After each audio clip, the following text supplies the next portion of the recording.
down payment do you think they wanted on this property? 5%. The reason it's 5% is because the law states that the bank has to loan a minimum of 5%. However, now they're giving 97% loans. There are some 3s available. The reason that they are willing to do that is because they own the property and they have control of the property. Now, I was able to get into the property based on the fact that I could come up with the money for the down payment. If I come up with the money for the down payment, then I can get in. The type of loan that this bank is going to offer me, and this is something you won't see in any other seminar, so write it down.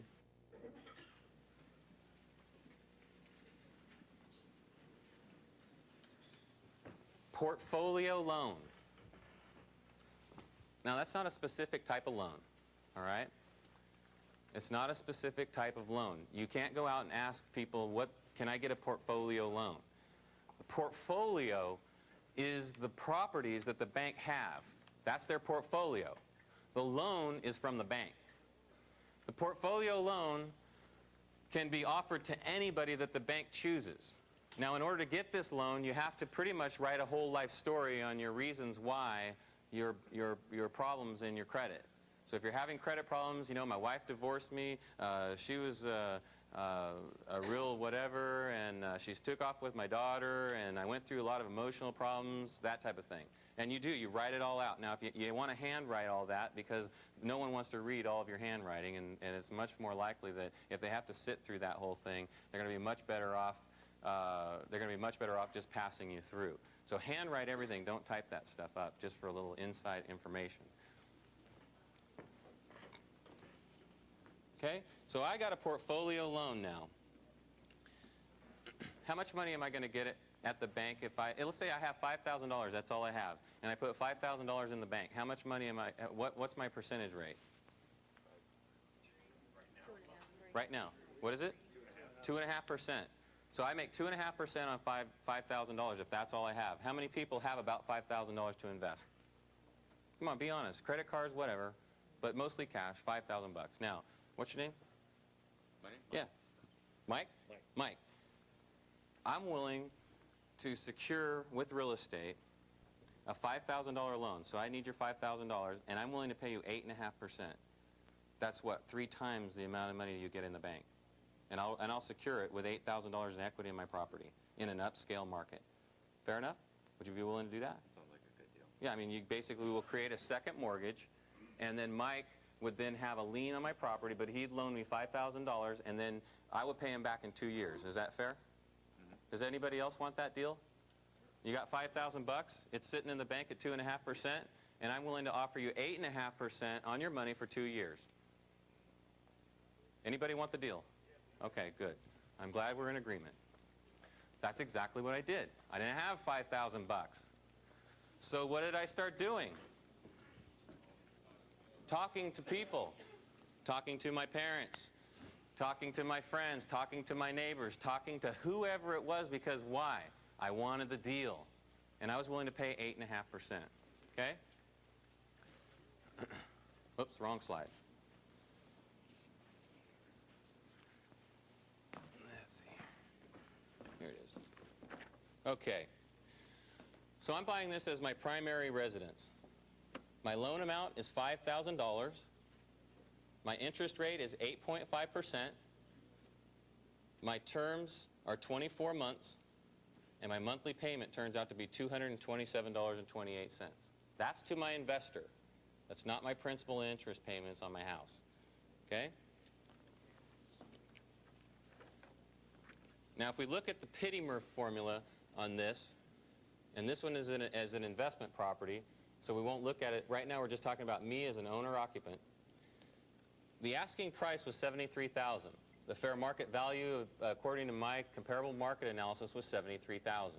I negotiated with the bank to $65,000, which left me approximately $8,000 worth of equity. My down payment at 5%, subtracting the $3,250 from 65, I'm sorry, my down payment on the 65 was $3,250, and subtracting that gave me a loan balance or a mortgage of $61,750. My interest rate at that time was a fixed 8% interest rate. I had a 30-year mortgage, which was amortized at $453.10 per month. I had a gross, $453.10 a month, and then I had to add $86.90 with my taxes and insurance. Anytime you take out a loan over 80%, you're going to then have to pay, well, PMI, but you're also going to have to include what we call an impound account. The impound account is your taxes and insurance on top of your principal and interest. So you're paying your PITI all in one payment each month. So my total payment then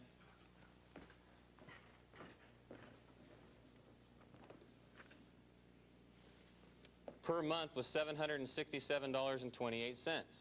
Now I'm in a market where there's a 2% vacancy factor. Okay? That means that I can get stellar renters into just about any rental property that I want. I mean, I got people lining up to move in. But I only have one room. I'm in a 2% vacancy factor market. Therefore, I can charge for my master bedroom because, I mean, how many of you would be willing to let your ego go to put a deal together? My ego's not worth $1 million. My ego's not worth $5,000. My ego is not worth anything if I can go make money. So what I've done is I've taken the master bedroom and said, look, I don't need to live in the big bedroom with the big bath. I'll live in the small bedroom with the separate bath.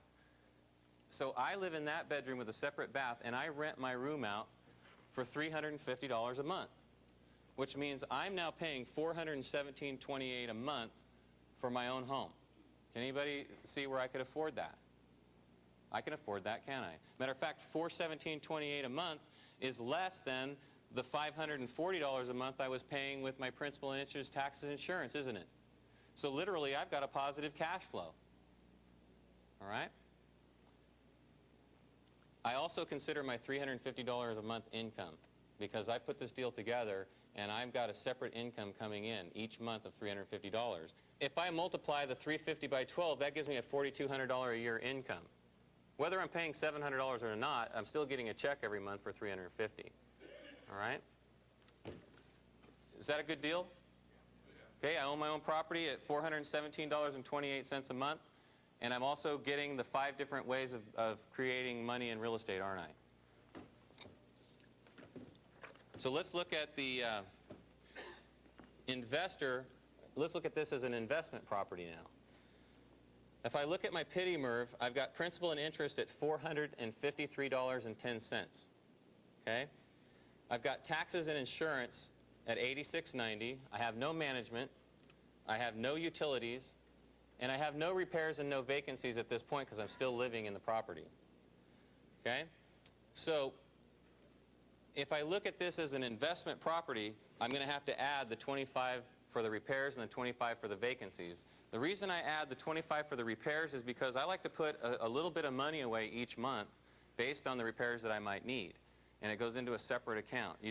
Whether I'm in a 0 repair home, I want to put $25 a month away so I can pay for that water heater or whatever that goes out. Secondly, the vacancy factor is only 2%, but I'm figuring it out at $25 a month so I can put that into the separate account as well in case I do have a problem. At this point, I've never missed a payment, nor have I not had a renter in my room, because I think it's strictly because of the market, and also I'm asking a fair price for my room based on the market that's there.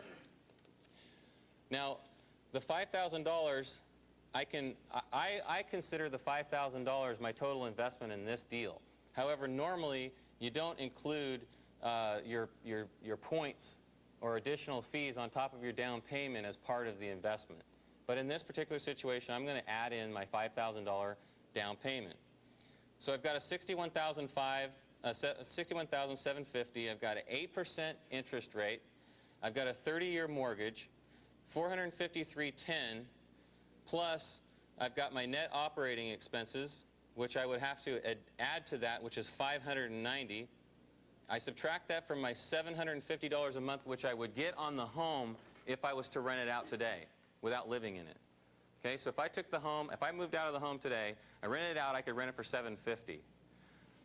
With my net operating expenses and with everything included, I would subtract my $590 from my $750 with a positive cash flow of $160 a month. That's if I took it and rented it out today as an investment property. Now, a lot of you are saying, well, wait a minute, you bought the property as an owner-occupant, and how can you do this 2 years later? Folks, there's no such thing as a mortgage police. Okay? So just keep that in the back of your mind. I'm not telling you to do anything wrong. I'm just telling you, look, do what you have to do to make things happen and report your taxes. So I've got $160 a month, which gives me, if I multiply that by 12, $1,920 a year. My tax benefits are going to be $2,181, which is a 27.5 year. You're going to have to check with your tax consultants, but it's basically a 27.5-year depreciation rule. I've got equity that I've negotiated in at $8,000 originally.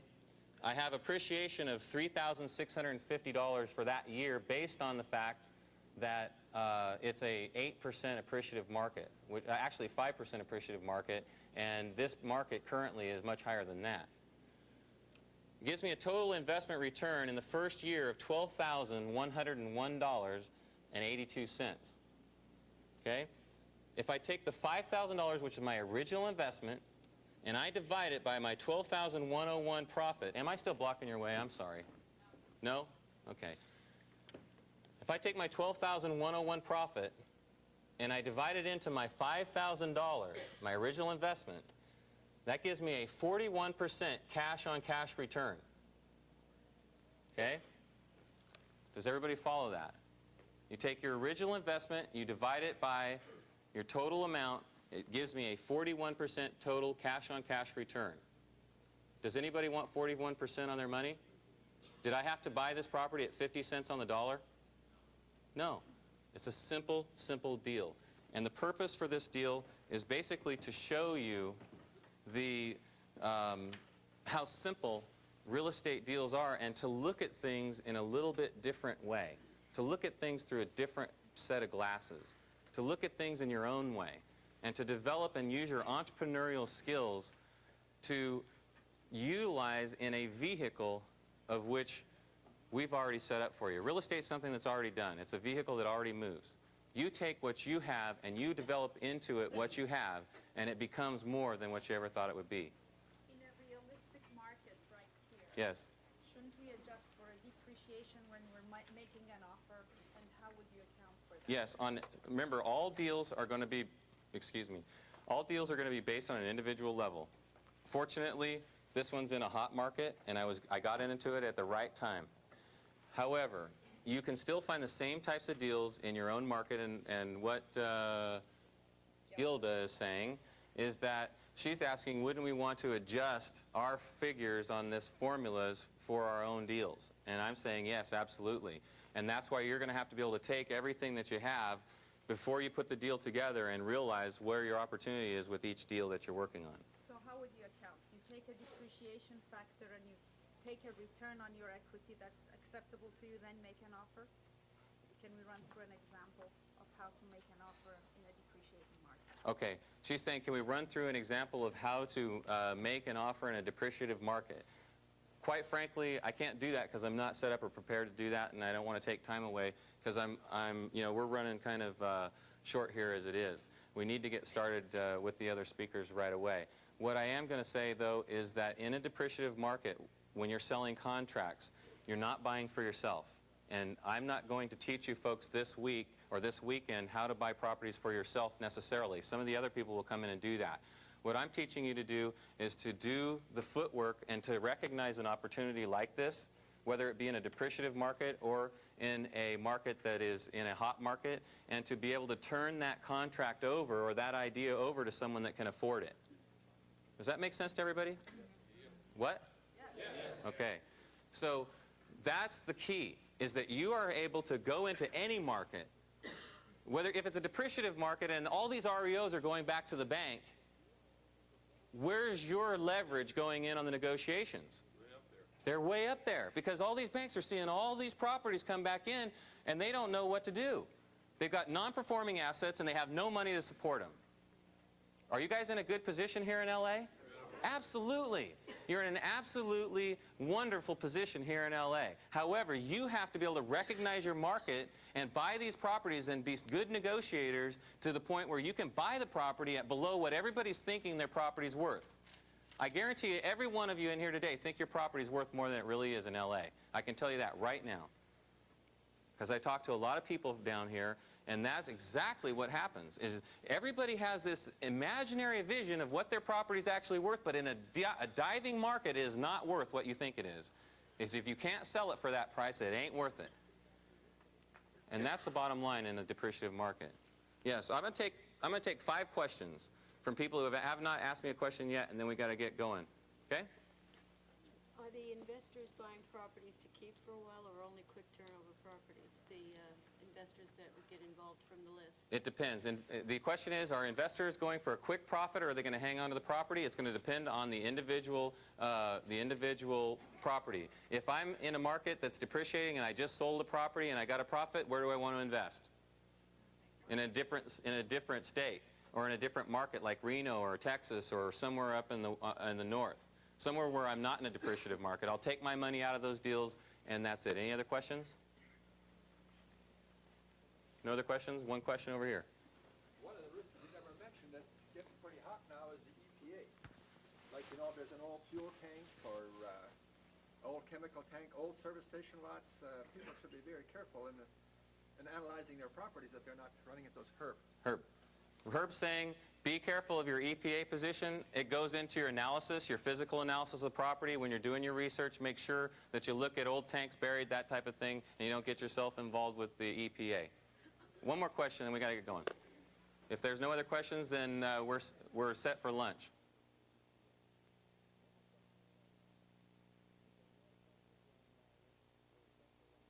Folks, first thing I'd like to do today is I would just like to congratulate everyone sitting in the room today on being here today. What that shows me, yes, all right. What that shows me is that you are that special group of people that are truly committed to wanting to go out and achieve a better life for yourselves. Or you wouldn't even be sitting here today. Folks, think about it. You could be anywhere you want to be today, and you've made the decision to be sitting right here for 2 full days, learning how you can go out and become self-made multimillionaires. What that shows me also, folks, is that you're that special, elite group of people that truly wants more out of life, that special, elite group of people that would love to go out and drive a much nicer car. That special, elite group of people that would like to live in a much nicer home in an upscale neighborhood. That special group of people that would like to walk into their job tomorrow and quit. A special group of people that would love to send their children to a private school and give them the absolute best education that they deserve. That elite group of people that would love to go out and achieve a tremendous amount of success in their life and share that success with the special people around them.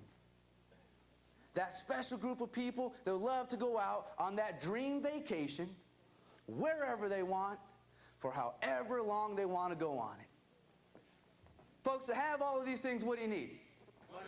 That's right, you need money. So would it be safe to say that everyone sitting in the room here today has an interest on how they can go out and make a lot more money, big money for themselves? Yeah. Is there anybody here that does not have an interest in making big money?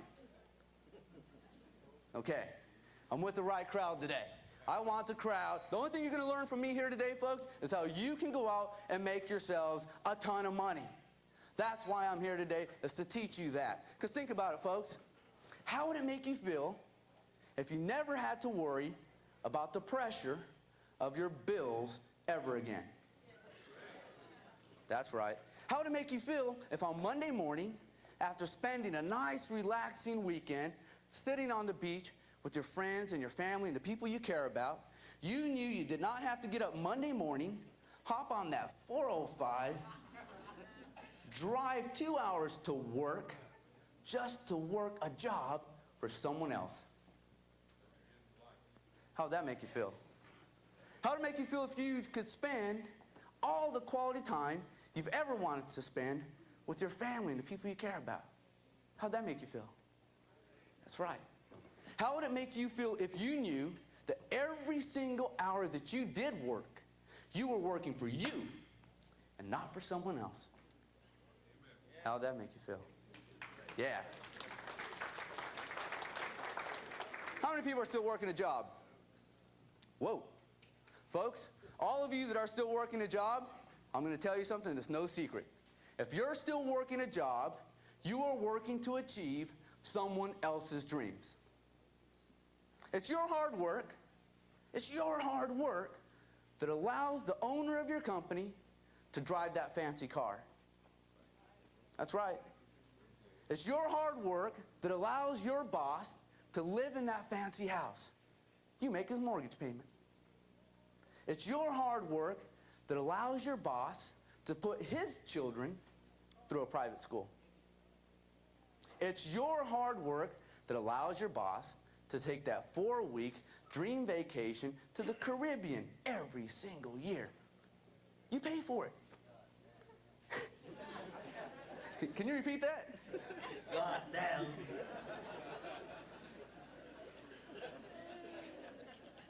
Folks, how does that make you feel? Does it make you feel like Carl here? Well, it should, folks. You got to get ticked off at your job. You have to get mad at your job. Because that is the passion that will drive you to go out and start working towards your dreams and stop working to achieve someone else's dreams. Aren't you sick and tired of working to achieve other people's dreams? Isn't it time for you to start achieving your own dreams? That's why we're all here today. I was giving a seminar a couple weeks ago in Seattle, Washington. I said, you got to get mad at your job. Guy stands up in the crowd. I said, you got to get mad at your job and quit your job. He says, you know what? Well, it puts food on the table. How many people are here to learn how to put food on the table? Folks, I am not here to teach you how to put food on the table. The reason I am here today is to teach you how you can go out and achieve your dreams. Folks, dreams are the fuel that will drive the average American to go out and become self-made multimillionaires. If you can't dream about it, you can't have it. You have to have a deep, burning desire for what you want if you can get it. You have to have a passion for what you want before you can get it. So let's do this. Let's dream right now. I want the whole room to dream with me right now. And this is what I want you to do. Let's pretend it's 1 year from today. What's the date today? 11th? May 11th? June 11th? Okay. It's June 11th, 1995. A year from now. I'm not that mixed up yet. What it's today, we're going to dream a little bit. It's 1 year from today, June 11th, 1995. By participating in this program with us, what has happened is every single person sitting in this room today has earned an additional $500,000 in cash. Now what kind of clothes are you wearing? That's right. Now, what kind of house are you living in?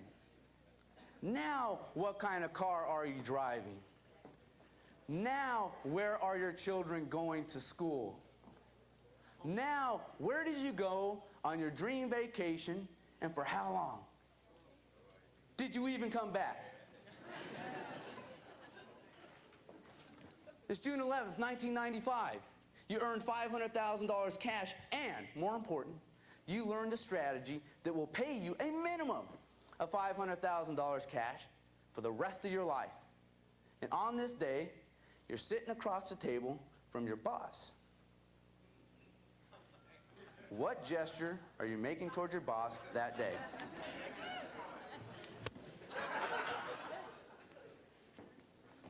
So let's do this, folks. I'm going to have a little dream session here. This is what we're going to do. I want you to pull out a clean sheet of paper for me.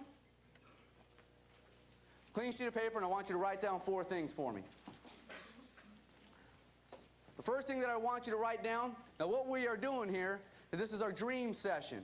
We're earning $500,000 a year for the rest of our life. Now, what I want you to write down is your dream car. First thing I want you to write down is your dream car. The second thing I want you to write... Test. I'm going to write that one down. New microphone. Second thing I want you to write down is your dream house, the type of house, and the neighborhood you want it to be located in. That's kind of simple here in Southern California. The third thing that I want you to write down, those of you that have... Now, folks, hold on a sec. This is the dream session. I want everybody writing this stuff down. This is no time to be practical. I was giving a seminar in Minneapolis a few weeks back, and I asked the guy, I said, hey, sir, now that you're earning $500,000 in cash a year, what's your dream car? He said, a powder blue Ford Taurus. Reach for the stars, folks. This is your dream session here. The third thing I want you to write down is where you would send, those of you that have children, where you would send your children to school. If they're close to college age, tell me the name of the college you want to send your children to. If they're elementary school, name of the private school you'd like to send them to. Anywhere. If you don't have children, what I want you to do is I want you to write down the name of the person that you would like to help out the most. And the last thing I want you to write down is where you went or where you will go on your dream vacation and for how long. 4 weeks making more money. Excellent. Excellent. Dream car, dream house, child's education, person you would like to help out the most, and your dream vacation. So what I'd like to do right now is just spend a few moments with everyone in the room here today and share each other's dreams. First thing I want to do is I just want the hand of a person that wants to tell me what their dream car is. Anybody? Anybody? 1936 Rolls Royce, Ron. That's excellent. What color is it? White. White. Awesome. Mary? Caliber. An Excalibur. Beautiful. Right down here. 1994 Silver Jaguar. Convertible? Yes. Can I borrow it? Excellent. Excellent. These are excellent dreams. Who else has a dream car for me? 92 Mercedes. A 92 Mercedes. 92? 92. Any particular reason? Yes, there is. Because 92-year-old car is the best buy. Floyd, very smart man, because a 2-year-old car is the best buy. Excellent. Excellent, Floyd. Who else had a car for me? Jerry. 94 red 500 SL Mercedes. Oh, excellent. 1994 red 500 SL. 500 SL Mercedes. P8s on it. What's that? Convertible with Pirelli 8s on it. Convertible with Pirelli 8s on it. You know who has a car just like that? Dante Perano. Excellent. I had one like that. Excellent. Now, what I want to hear is some dream vacations. How about dream? You know, I'm going to go to the back of the room for a minute. Dream vacations back here. Anybody? Right back here. Who do we have back here? Okay, Charlotte wants to talk about the cars. Stretch limo. Stretch limo. Charlotte has... With the chauffeur. Anybody want a job driving Charlotte around? Who else back here? How about some dream vacations? I want to hear some dream vacations. Right back here, this gentleman. 2-year trip around the world. 2-year trip around the world. Can I go with you? Yes. Me and Eldo go on a trip around the world. Who else? Dream vacations. Right back here. Yes, ma'am. I want to go to the Bahamas for about 6 months. I want to go to Hilton Head because I've never... Excellent. She wants to go to the Bahamas for about 6 months, but she'd like to go to Hilton Head because she's never been there. Excellent. All these are excellent dreams. Who has children? Children. Who wants to tell me where they're going to send their children to school? Anybody?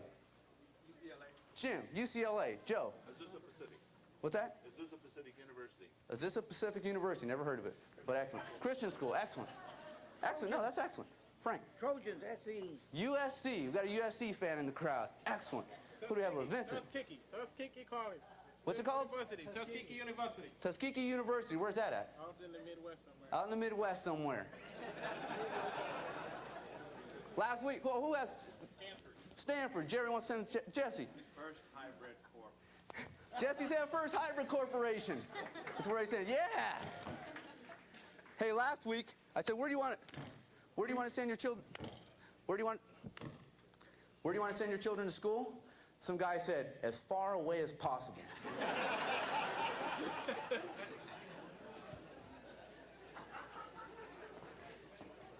How about some neighborhoods people want to live in? Neighborhoods, let's hear it. There's got to be a Beverly Hills in the crowd. Westwood. House on the cliff overlooking Dana Point. Ron says, house on the cliff overlooking Dana Point. These are excellent. Who else? Jess. Yeah, I want Johnny Carter's house in Malibu Beach. Jess wants Johnny Carson's house in Malibu Beach. San Marino. Carol. Palos Verdes. Rancho Palos Verdes. Beautiful. I have some contacts here. Mario. Newport. Newport Beach. Beautiful place. Yosemite National Park. Chuck says Yosemite National Park. That's up where Dante's from. Beautiful up there. Anybody ever been up to Yosemite? It's the most beautiful place you've ever been. See, all these are excellent, folks. What we're doing right here is we are sharing each other's dreams. What you just did right there as far as writing those down, what I call that is your dream scratch pad. And I want you to never leave that scratch pad. I want you to carry that with you every day. Put it in your wallet, put it in your purse, put it in your day plan, or whatever you want to do. Add to it on a daily basis. When you think of something that you truly want, you add to it. You know what's going to happen about a year down the road? You're going to have this long list, but there's going to be a bunch of things scratched off. Why is that? Because you got them. That's right. This is what it's all about, is that dream list, is living these dreams, folks. Never give a person the authority to steal those dreams away. Those are yours. And the only way you're going to get them is every single day you pull out that list and you live those dreams. You drive that Excalibur. You picture yourself in that car driving down the street. You picture what everybody around you is doing when you're driving down that street. You picture yourself in the Bahamas, where you're staying, how you're living, what you're eating. You live those dreams, folks. Those dreams become a reality. You know what I call dreams? My definition of dreams is reality waiting to happen. And who's the one that gets to make it happen? That's right, everybody sitting in this room today. And never forget that. One of the biggest problems I see today, when I come into workshops like this, people have such a negative association with making big money. I've heard all the excuses. Well, I have to work too hard. I'll never have time to enjoy it anyways. Or if I do, it's going to take up all of my time. I'll never have time to spend with my wife and my kids and my family and the people I care about. If I go out and try to make big money, I'm not smart enough. I didn't go to college. I didn't even graduate high school. I can't read. How can I go out and make big money? What about taxes? If I go out and make a bunch of money, IRS is going to be on my back. Folks on your back right now? They're already on your back. So whether you're broke or whether you are rich, the IRS is on your back. At least when you're rich, you can pay them off. To make big money, I'm going to have to take advantage of other people. Whatever. If I go out and I make big money, if I go out and make millions, and I move into a nice house and I start driving a beautiful car, I'm driving that 500 Mercedes SL, red, driving down the street, people around me, my friends, my family, they're going to judge me. So, you're rich. Who cares? You know what? I have never heard a wealthy person say any of those things. Where does that come from? Comes from a person that doesn't have any money and never made any money. So, if a person doesn't have any money and he's never made any money, how can he tell you how you're going to feel when you make a bunch of money? This is what you do. Ask yourself this question. Is this person that's telling me this information living the lifestyle that I want to live? Are they earning the income that I want to earn? Are they driving the car that I want to drive? If they're not, don't listen to them. Folks, you got to eliminate all the negativity right now because there is no profit in negativity. Eliminate negativity just long enough to be successful. Then you can be negative for the rest of your life. Don't matter because you're already rich. Get rid of that. Now, I'm not going to disillusion anyone sitting here today. I'm going to tell you right now, when you go out, and I trust everybody in this room will, because you're sitting here today, when you go out and make big money, when you go out and become a self-made multimillionaire, your entire life is going to change. You're going to drive a different car. You're going to eat at different restaurants. You're going to go to different vacations. You're going to send your children to different schools. I mean, it's going to flip you upside down. But it will change your life dramatically. But remember one thing. Money does not have to change you as a person. You don't have to give up your values. You don't have to give up your beliefs. You do not have to give up your principles, your ideals. All of that, if you so choose, stays intact. So your heart is the same. Does that make sense to everybody? Excellent. Never forget that. Because people are afraid of making big money because they think it's going to change them into a monster. The only thing that changes people into monsters are people. Never forget that. The reason I'm here today, folks, one of my main reasons for being here, is to share with you how to best take advantage of these seminars. At this point in my career, I've had the opportunity to speak literally at hundreds of seminars to thousands of people. And by doing this, what has happened over the years is I've had the opportunity to learn from thousands of other people's mistakes. I've had the opportunity to learn from my own mistakes, Dante's mistakes. And I don't want to see you make the same mistakes that other people have made when they came into these seminars. What I want to do is this, and it's really important in the beginning, is I want to eliminate your mistakes before you even make them. Do you think that makes them good when you get started? That's right. See, what happens is this. You all watched the TV show, and you got excited about it, and you came down and spent some time with Joe Marino, with Dante, and with Damien. You got very fired up about it. And what happens is this. Sometimes people come into seminars, and there's a guy up on the stage, and he's saying, folks, you're the average American, but the average American go out and become a millionaire. Go out and become a millionaire. Go out and make millions. Matter of fact, Andy, what I want you to do, go out this week. You can do it. Go out this week and make $1 million. Andy's fired up. Andy goes out, real estate market, he's ready to make his millions, right? Andy goes out first week in the business, tries to knock down $1 million real estate deal with no experience. What happens? That's right. He fails. So Andy gets a little discouraged, but he's still fired up about it. He wants to learn from his mistakes, goes back out, tries to knock down another $1 million real estate deal. $1 million real estate deal with no experience. What happens to Andy? Fails again. After a couple of weeks of this, of Andy just banging his head against the wall, what happens to Andy? That's right. Andy gets frustrated and he quits. He goes home, tells his wife, you know what, honey? You're right. Everyone was right. That stuff doesn't work. Right? So now what happens? You know what the sad thing about that is? Andy may never, ever try to do another real estate deal for the rest of his life. Monday morning, he'll go back, get in his car, drive in rush hour traffic for 2 hours, and go work a job for someone else for the rest of his life. And that's the problem. What I'm here to share with you is this, folks. It's not the strategies that do not work. What does not work is the steps that a person takes. Just like a professional athlete has to be developed into a professional athlete, you all, as individuals, have to be developed into professional real estate investors.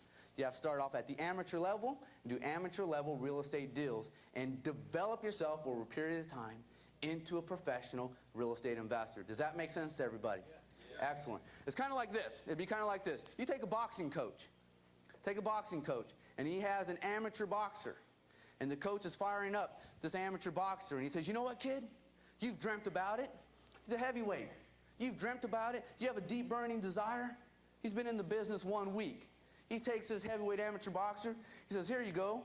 Get in the ring with Evander Holyfield because you dreamt about it. And knock him out. What happens? Bobby says he gets killed. That is such a horrible experience for that kid. He may never box again. He may not be able to box again. So when the coach told that kid that he could do it because he dreamt about it and sends him into the ring, did he do any good for the kid? Do more harm than good? That's right. So when a person tells Andy to go out and knock down $1 million deal this week, did he do him any good? No. Did he do more harm than good? That's right. But what if this boxing coach took this kid and said, this is what I want you to do, kid. I want you to run 5 miles a day. I want you to shadow box like this. I want you to lift weights like this.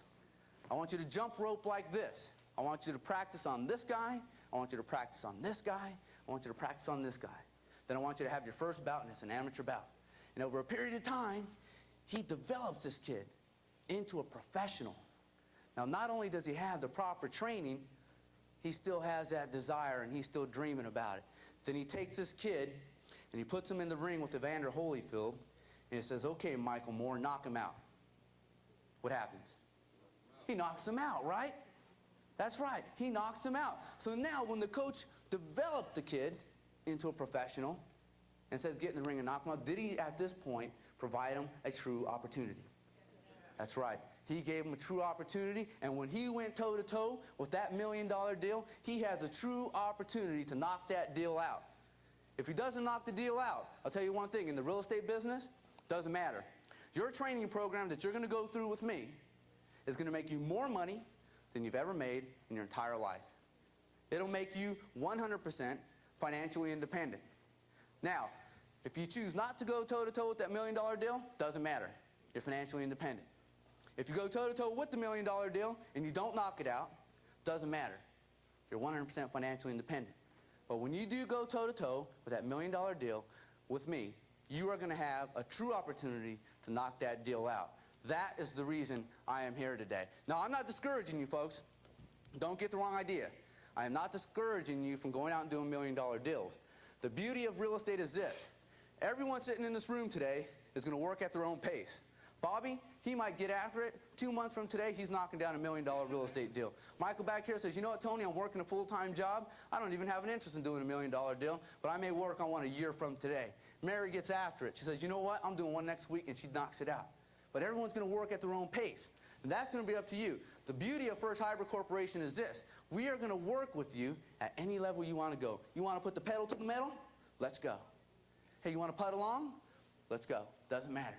So, I'm not discouraging you. I'm actually encouraging you to do those $1 million deals, but I want you to do them when you have a true opportunity to knock them out. A couple of years back, we're doing some seminars in Sacramento, California. That's where I'm from. I was born and raised there. And we had a young gentleman, just graduated college, by the name of Chris Cake. At the time, he was 23 years old. Chris Cake graduated college and got a job right out of college detailing cars. Chris Cake was making $1,200 a month, working his fingers to the bone, detailing cars. Chris Cake came down to our seminar, got involved in Dante's program, and was ready to do some real estate deals. He says, Tony, I talked to him on the phone. Being his dream coach, I talked to him on the phone. For those of you that didn't write that down, if you ever call her office and say, do me a favor, please transfer me to the dream coach, you get me. I'm the dream coach. So for those of you that want to achieve some dreams and need a coach, I'm your man. That's what I'm here to do. I'm here to be your coach. Chris Cake calls me up, says, Tony, I'm ready to go. This is my idea of what I want to do. What I want to do is this. I'm going to start investing right here in Sacramento, California, make a bunch of money, and what I'm going to do is this. I'm going to branch out into the nation and invest across the nation like you and Dante. I said, Chris, that sounds pretty good, but there's one problem. Being born and raised in Sacramento, California, and spending most of my life there, I have a pretty good handle on the real estate market there. So I explained to Chris, Southern California, boy, there has been millionaires made in Southern California real estate. Bay Area, up north, millions of dollars have been made in real estate. Sacramento, California, I said, Chris, in the history that I've been here, I have never seen our market boom to make a millionaire. I said, right now, especially a couple years back, we were experiencing one of the most stagnant markets we've ever seen in Sacramento, California. Real estate values were going flat and in certain areas depreciating. I said, Chris, why would you want to invest in a market that has depreciating real estate values? He says, well, I talked to my attorney, and my attorney, it's his father's attorney, said that I should not invest in real estate outside of a 45-minute radius of my house. That way, I can always keep an eye on my investment. I said, Chris, if you invested $50,000 and over a period of 6 months, it was now $30,000, why would you want to go look at that? Doesn't make any sense to me. Chris wouldn't hear of it. He was on his own program. Didn't listen to his coach. Tried to do it on his own. Chris Cake tried to invest in Sacramento, California. He banged his head against the wall for almost 6 months. Never closed one deal, never made a dime. Matter of fact, he lost money. Called me up and he said, Tony, guess what? I said, what? He goes, Sacramento doesn't have a good real estate market. I said, I know. He goes, well, what should I do? I said, Chris, this is what you need to do. If you want to make millions in the real estate market, what you have to do is invest your money where millionaires have their money invested. What you need to do is this.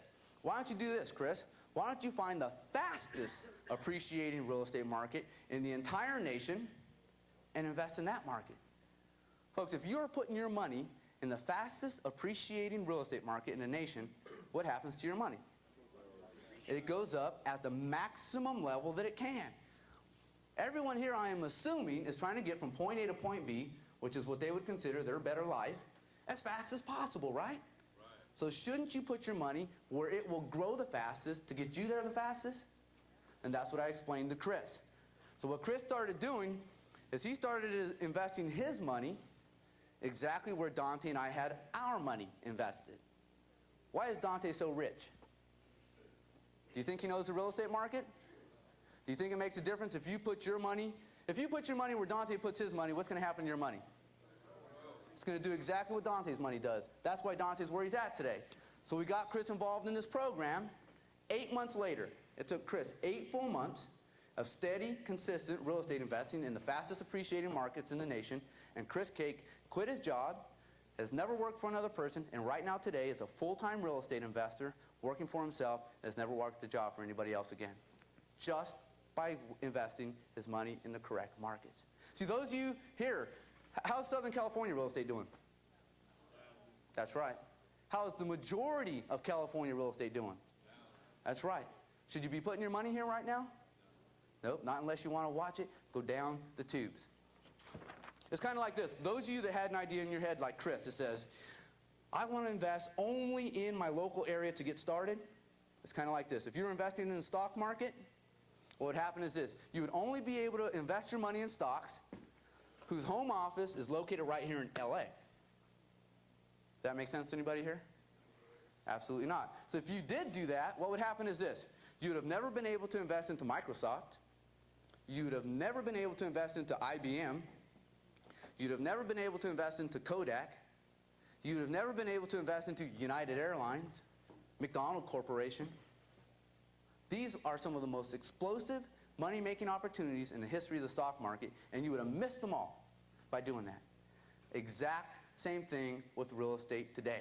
If you make the decision that all you're going to do to get started is invest right here in California to get started, you will be missing some of the most explosive money-making opportunities in the real estate market in the history of our real estate market today. We have pockets across the nation that are appreciating at levels that no one has ever seen before. Texas, rebounding strong. Oklahoma, rebounding strong. New Mexico, we are seeing record-breaking appreciation in these areas. That's where you should be putting your money. That is the key right there, is investing your money where millionaires currently have their money invested. Now, last week, you guys came into the seminar, you listened to Dante Perano speak. Everyone in here that got involved in Dante's program invested $1,000 for his program. I have to say this, congratulations, because you made the best, the most powerful investment in yourself that you could ever make. You invested your money into the most powerful real estate program in the entire nation. How many people know of an organization set up that not only will have workshops like this, but you have an 800 line. If everyone in this room wanted to call on a daily basis and talk to our panel and get your questions answered, every single day you can do that. What we do is this. Let's say you're looking at a real estate deal. You look at it, you're not sure if it's a good deal. So you call us up on the 800 number and you talk to one of the mentors on the phone. He does an analysis on the real estate deal and says, Andy, go ahead and buy it in our opinion because it looks like a good deal. Do you think that makes a difference on Andy's success? It will make the difference between Andy becoming successful and not. What if Andy found a deal and we found some problems with the deal and we said, Andy, you know what? Save your money and move on to another deal. Does that help Andy out? Any questions you have, you say, okay, Tony, I'm ready to make an offer, but I don't know how to write up a contract. Yes, I learned about it in the school, but I need to be refreshed. All you got to do, we will fill the contract out for you. Put your signature on it. All you have to do is sign it. You think that makes a difference in your contracts? That's what this organization is all about. When you leave tomorrow, you're going to receive a kit that has 14 real estate manuals in it and 8 audio tapes and some videotapes. These are the manuals. These are your tools. Just like a plumber has tools. These are your real estate tools, and they are the most powerful real estate reference materials in the entire nation. Folks, the investment that you made is the most powerful investment you could have made in yourself. And that investment is going to change your entire life if you use the materials. Now, I am not here to offer you more books and tapes. I'm not here to offer you more seminars. The reason I am here today is I am here to offer you an opportunity to take one step past the books and tapes. Take another step past going to another real estate workshop. The reason I am here today is to give you an opportunity to do the one thing that's going to put cash back in your pocket, and that's what? Invest. Folks, if you want to make money in the real estate market, you have to own some real estate to make money with, don't you? That's right. So what I am here to do is, folks, let me put it to you this way. There's only so many books you can read. There's only so many tapes you can listen to. And there's only so many seminars you can sit in before you got to do what? That's right. You got to take action. So what I am here to do is I am here to introduce you opportunities. I'm here to give you an opportunity to invest your money where millionaires currently have their money invested. I'm here to give you an opportunity to receive the types of returns that millionaires receive on their money. I'm here to give you an opportunity to get paid what millionaires get paid. If you're receiving the types of returns that millionaires receive, you're getting paid when a millionaire gets paid. If you get paid when a millionaire gets paid, what do you become? That's right. That's the reason I'm here today. The deals we bring to the table, folks, are the stepping stones. They're the foundation that will help drive the average American into a position that will allow them to become 100% financially independent. Now, let me show you what I mean by that. A couple of years back, we were doing a tremendous amount of investing in Billings, Montana, of all places. Now, the reason is, number one, the Billings, Montana economy was one of the strongest in the entire nation. Number two, it had one of the fastest appreciating real estate markets in the entire nation, and the quality of living. Billings, Montana, for those of you that have never been there and don't know much about it, it's like this. Very, very green. Beautiful mountains surrounding the entire city. There's beautiful lakes in the area for those people in the room that like to go water skiing, that like to go fishing, that like to go camping. Those of you in the room that like to go skiing, you can find the most beautiful ski resorts in the entire nation about 45 minutes away from Billings, Montana. Then we also had a wave, a migration of wealthy Californians, and you probably read about it since you live down here, moving over into Montana. Patrick Swayze had a house built there. Julia Roberts had a house built there. Anybody ever hear of Ted Turner? Ted Turner owns thousands of acres there. You have got Tom Cruise, recently just had a house built there. In Billings, Montana, what you have surrounding the city is what we call the rim rocks. And the rim rocks are a wall of rocks, and it goes around the city like this. And from on top of the rim rocks is where the airport is, and it's where you land. You stand up on the rim rocks, and you can see over the entire city of Billings, Montana. You can see all the way to the end of the earth. It's the most incredible sight you've ever seen. These are the type of markets that Dante and I look for to bring to the table. These are the type of markets that Dante and I invest our money into. These are the type of markets that we look to have you get involved in with us. Now, let me give you an example of one of the deals of what you can expect. In Billings, Montana, or did Dante explain to you how we get our deals get the price down by bulk purchasing for cash from motivated sellers? Well, in Billings, Montana, we were investing hundreds of thousands, even millions of dollars into real estate, and what we were doing is we were bulk purchasing for cash from motivated sellers. What I'm showing you right here is a couple of properties that I own. And these two properties on the left-hand side, what they are fully improved lots, building lots that are ready to build. These lots here are 13,770 square feet each. They're two adjoining lots. Across the street, this is my view. Across the street. It's gorgeous. Now, 13,700 square feet, they're fully improved, which means for those of you that aren't aware of what fully improved lots are, that means there's water, sewer, electricity, telephone, paved streets and gutters, and they're ready to build on. That's fully improved. What would a lot like that go for here in Southern California? Anybody? 60 grand? Couple hundred grand, depending on where it's located. By bulk purchasing for cash, my cost basis in those two lots there, $2,000 a piece. $2,000 a piece in these lots here. $2,000 a piece, that means I have a $4,000 investment there. Here's my actual tax statement on the property. The first lot was worth $7,706. The second lot was worth $7,676. That's the fair market value on the lots. Combined total of $15,382. My investment was $4 grand. Did I get a good deal? That's right. Now, do I have some room there to make some money? Okay, now, I have a good deal under my belt. I own the properties, free and clear with no mortgage on it. I have more than enough room to make some money on the deal. So what's the next thing I need to do if I want to put cash in my pocket? What's that? Sell the contract. Sell it. That's right. What I do is this. This is what I do. I work with a team. Now, I'm an expert at real estate. I'm an expert at acquisitions. I'm an expert at buying good deals. Now, I'm learning to become an expert on remarketing the properties. But what I've done is I put a team of people that are some of the most expert marketers in the entire nation. And I have this team in First Hydro Corporation. So when I do get a good deal, I work with this team to put together a powerful marketing strategy to sell the property, because the only way I'm going to put cash back in my pocket is if I do what? Sell it, right? So what we did is we just worked with a very simple ad like this. It says, Emerald Hills must liquidate. 2 adjoining lots, 13,770 square feet each. We'll consider any reasonable offer, and I left an 800 number there. Now, if I say I am willing to consider any reasonable offer, what happens to my telephone? That's right, it rings off the hook. Now, what I do in a situation like this when I run these ads, I only run them on Wednesdays and Sundays. That is the most read newspapers, Wednesdays and Sundays. And by doing that, you save yourself a bunch of money.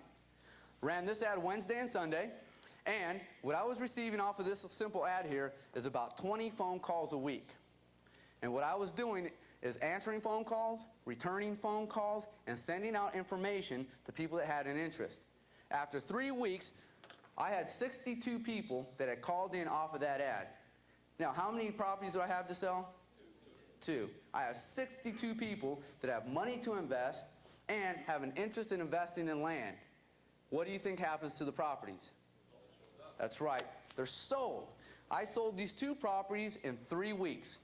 I made a profit off of these 2 properties of $5,000. This is above my cost basis. This is above all my expenses. This is what I netted in my pocket off of this small deal in 3 weeks, was $5,448 net in 3 weeks. I only worked 6 hours, 2 hours a week, returning phone calls, answering phone calls, and sending out information to make $5,448. How many people in the room here today would invest 6 hours over the next 3 weeks to make $5,448? You know what that equates to, folks? $908 per hour. How much do you make? If you were making $908 per hour, folks, everybody that wrote their dream list down, how long would it take you to achieve everything on your list? Half a year. A year? If you were earning $908 per hour, Michael, how many hours a day would you work? 24. 8. Someone said 24. Anita, how many hours in a day would you work? 20. Anita said 20. She'll sleep the other 4. See, the beauty of it is when you earn $908 per hour, 24 hours a day, and you will still be 100% financially independent. Who wants a job making $908 per hour? You're all hired. Start on Monday. Doing deals just like this. Now, what I want you to think about is this, folks. I had an option. I had $4,000 to invest. I could leave that $4,000 sitting in a savings account, or I can put the $4,000 right there. If I would have made the decision that probably the majority of the average Americans would have made, and if I would have left that $4,000 sitting in a savings account, 1 year later, how much further would I be ahead? $120. 1 year later. That means with with that investment strategy, that's before taxes, with that investment strategy, I would have an additional, added to my salary, $10 a month. How long would it take you to be successful there? That's right. Folks, will leaving the money in the bank make you wealthy? No. Should we leave our money in the bank? No. Okay. Just wanted to make sure that we were all intelligent enough to figure that one out. Now, what I want you to also think about is this. By putting my money there, you know how much more I made? I made 45 times what I would have made by leaving my money in a savings account. And I did it in 3 weeks. Now, take your yearly paycheck, or your yearly salary, multiply it by 45, and tell me if it's anywhere near where you want to be in life. And I think you'll be pretty close. That is the difference, right there. That's the difference between the average American and a millionaire, is what they would do with their 4,000 bucks. That's it. Now, what I want to show you is this, folks. This little strategy right here, as simple as it is, could retire everyone sitting in the room here today. What I want you to think about is this. I had 62 people that called in off of that ad. I did business with one of those people. I have 61 more people that have an interest in land and have money to invest. And what I do is this. I get their name, their address, and their telephone number. Then what I do is this. If they don't have an interest in my little deal right here, I just ask them, Leona, what do you have an interest in if you don't like this deal? Then I have a little comments section underneath their name, address, and telephone number, and I write it in. Now, if Leona said, well, what I'm looking for is a quarter-acre commercial lot anywhere in El Segundo. Now, don't laugh. Now, as I'm looking at real estate deals on a daily basis, if I come across a lot and I say, well, Leona, if I find a deal like that for you, how much are you willing to invest? She goes, well, if it's nice, I'll invest $75,000. I have $75,000 to invest. Now, if I find a lot in El Segundo, and it's a commercial lot, and it's a quarter-acre, and I can get it for $70,000, and I call up Leona, and I say, you know what, Leona? I found a quarter-acre lot, commercial, in El Segundo for 70 grand. What do you think Leona will do? Buy it. She'll buy it. All I did is I gave Leona exactly what she was asking for. Now, every time I get a deal across my desk, see, by doing this, I created thousands, an investor base of thousands of people that have an interest in investing in real estate over the years. What I do at this point in my life is when I come across a deal, I have a bunch of labels printed out with everybody's address on it. I put a little flyer together, and I send it out to a couple thousand people. What do you think happens? Get some response, right? All I need is one person out of 2,000 to have an interest. When I say Chris Cake, it took him 8 full months to quit his job. All we did is this. We provided Chris Cake with some powerful real estate deals just like this. I had Chris Cake work with me and my team of marketers back at First Hybrid Corporation, and he started running ads in Sacramento and the Bay Area in key locations. And all he did is he formed his own investors list. Every time he got a new deal, he'd send out the information to his investors, the people that called him up. He'd have discussions with them, meet with them, and sell them his property. Folks, when you first came into the seminar, besides not having the experience, what was one of the main reasons you weren't out buying $1 million worth of real estate? No money. Will that solve your problem? You know what happens then? Then you have all this money to invest, and you don't know what to do with it. How'd you like to have that as a positive problem? This is how I got started, right there, folks. I just showed you the strategy that made me 100% financially independent. Folks, let me ask you a question at this point. Is there any magic in anything I just did in that small deal right there? Did you see anything that you couldn't do in that small deal right there? It's that simple. There's no reason that everybody in here can't be doing the exact same thing. Southern California is a huge, every single person in this room could be running ads in Southern California, and there's more than enough people and money here for everyone in this room to become financially independent just off of doing that. I want to come to one conclusion at this point. We already came to one conclusion. Is leaving your money in the bank going to get you wealthy? No. Then don't do it. Is working your job going to make you wealthy? Then don't do it. Okay, so we're all intelligent enough to know that working a job and leaving our money in the bank is not going to get us where we want to be, or everyone in here would already be there. You say, Tony, well, that was a strategy that was working a couple of years ago. Does it work today? Well, let me share something with you. This strategy is still working for me today. It is still making me hundreds of thousands, even millions of dollars in the real estate market. A couple of months back in April, I took a little vacation over to Jamaica. Now, everyone that's working a job, you guys get paid vacations, correct? Yeah. I work for myself, so I'm going to give myself a paid vacation. Now, from Jamaica, I have to fly directly to St. Louis to do a little seminar just like this. So since I know I'm going to be in St. Louis, I decided while I'm in Jamaica, I'm going to make myself a little money. So what I did is the day before I left to Jamaica, I took out an ad in the real estate section of the St. Louis newspaper, this section right here. Now this ad ran Wednesday and it ran Sunday, and it cost me a whopping $125. This is the actual ad. Came right out of the newspaper. Must liquidate, must liquidate, must liquidate. The Parkside subdivision, 10 subdivided residential lots. Nice area, bank repo. We'll sell individually or in bulk. We'll consider all offers at any price. Call today, 800 number, and I put a deadline on it. Deadline, 4/8/94. If I put a deadline, 4/8/94, what does everybody do before 4/8? Everybody calls. The reason I put 4/8, I was flying into St. Louis on 4/8. So what I did, I got into St. Louis on 4/8/94, back from Jamaica. I called up my answering service. I said, how did I do on my response? They said, well, on Sunday, 52 people called in off of your ad. On Wednesday, 34 different people called in off of your ad. 86 people called in off of this ad. I have their name, their address, their telephone number, all right here on this legal pad. 86 people that have money to invest and have an interest in investing in land.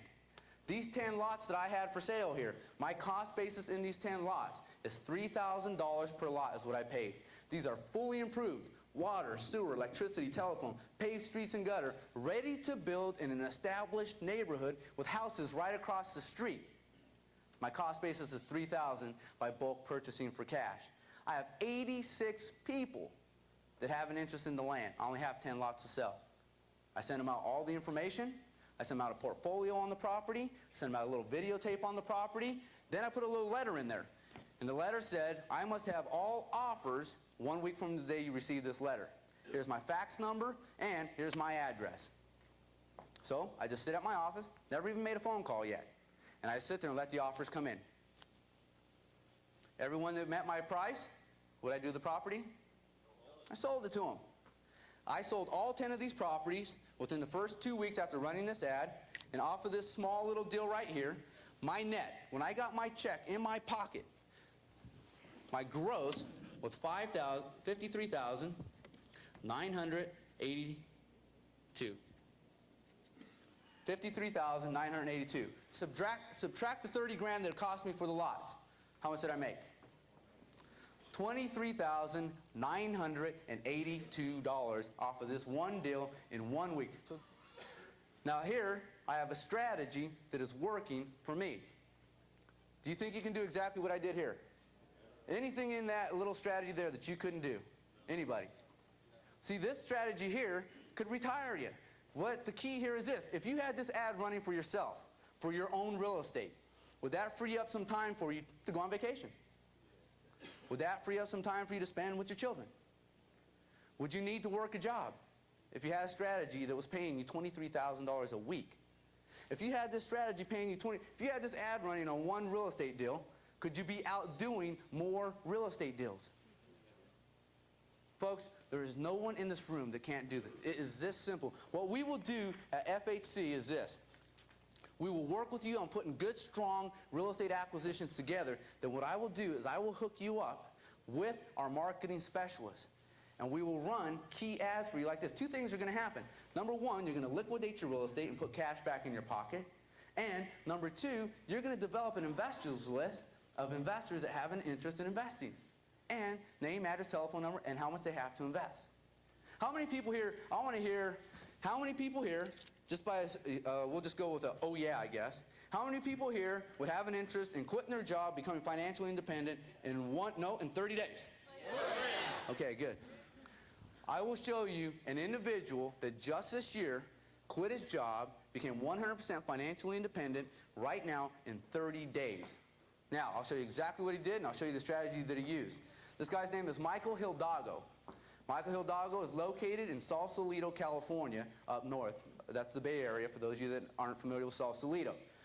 Michael Hidalgo was 32 years old, a little short guy, about this tall, really the nicest guy you ever want to meet. Mike Hidalgo, real soft-spoken, kind of reserved. Mike Hidalgo has been working for a real estate company in Northern California for the past 6 years. Michael Hidalgo is the assistant to the owner-broker of the real estate investment firm. Michael Hidalgo gets paid $26,000 a year in salary. Michael says, you know what? I am sick and tired of watching everybody in this company make hundreds of thousands and millions of dollars. I got to get a piece of the action. He sees the TV show on TV, watches Damien. He calls up, he gives him his credit card number, makes a reservation to come and find out how he can become financially independent by investing in real estate. He gets so excited about it, he goes to work the next day, walks into his boss's office and says, guess what? This weekend, Saturday, I'm going to go to a real estate seminar and learn how to become rich. What do you think his boss said? Mike Hidalgo said his boss had tears in his eyes. He was laughing so hard. Michael said, Tony, I'm 32 years old.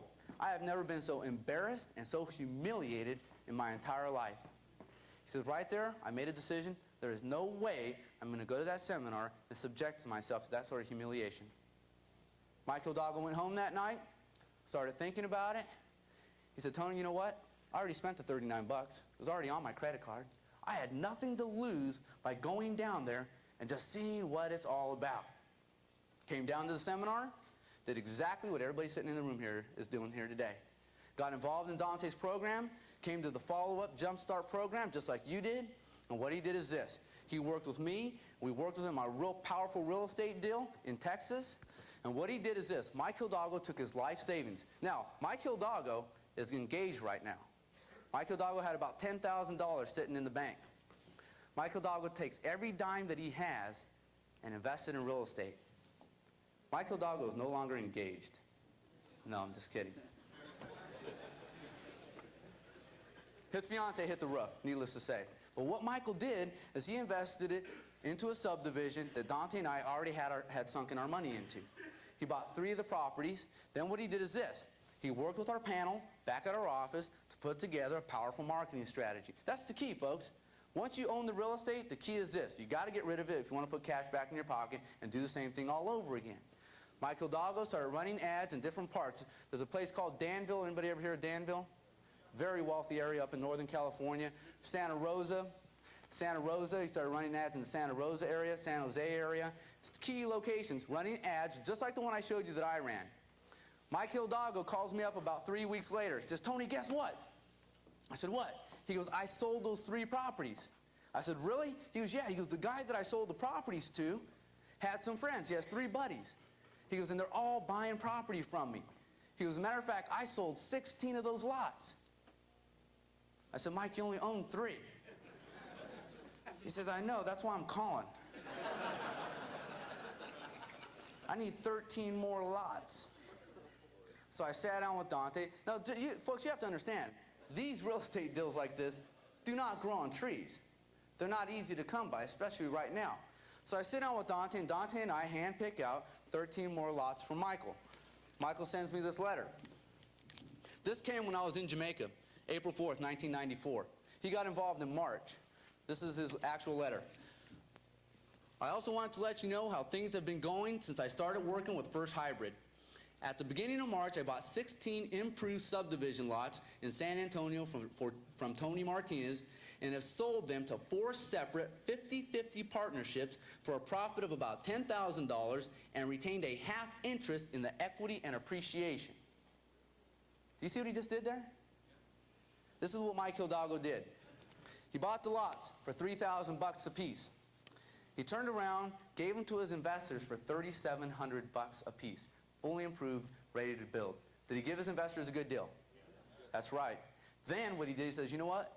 Because I brought the deal to the table, and because I am giving you a phenomenal deal on investing into these lots, this is what I want out of the deal. What I want to do is I want to retain a half interest in the property. And what I want to do is this. When these properties sell, he's taking a half interest in the equity and appreciation. So a couple years down the road, let's say these investors turn around and sell them for 10 grand. How much does Michael put in his pocket? 5 grand a piece. So now, put yourself in Michael Hidalgo's position. Off of the ads that Michael Hidalgo ran, at the time of this letter, Michael Hidalgo had did this. Put $10,000 cash in his pocket in 1 month. And generated, off of his investors that he generated off his ad, $640,000 of investment capital. And has a half an interest in 16 properties in one of the most phenomenal real estate markets in the nation. And the most important thing is this. Did Michael Hidalgo learn a strategy that he knows works? So what does he need to do from here on out? Over, and if he does the exact same action, is he going to get the exact same reaction? That's right. So what Michael Hidalgo did is this. Put yourself in his position. I want you to be in Michael Hidalgo's shoes right now. Whatever you make per month, this month, this next 30 days, put $10,000 cash in your checking account.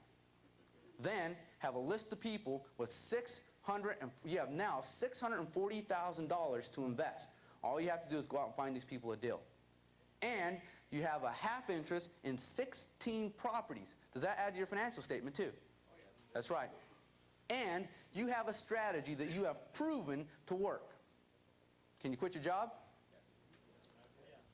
That's what Michael Hidalgo did. Walked into his office, boss's office, shook his boss's hand, said, thank you very much, it's been a nice ride, I quit. Right now, Michael Hidalgo works for himself, and right now, as a matter of fact, about a week ago, when I was in Jacksonville, Florida, Michael Hidalgo and I were faxing purchase contracts back and forth to each other. He's buying another 10 properties, and he has them already sold. That's this year, that's right here. Folks, if Michael Hidalgo, little Michael Hidalgo, he's not an aggressive guy, he's not the smartest guy, he doesn't have the most money out of anybody sitting in this room. Michael Hidalgo did one thing that a lot of people in this room hadn't done in the past. And that's just took action. Listen to his coach. He didn't try to do what Chris Cake did. He did exactly what we told him to do, and that's why Michael Hidalgo is where he's at right now. Folks, if Michael Hidalgo, how many people have invested in real estate before? Anything, anytime in your life.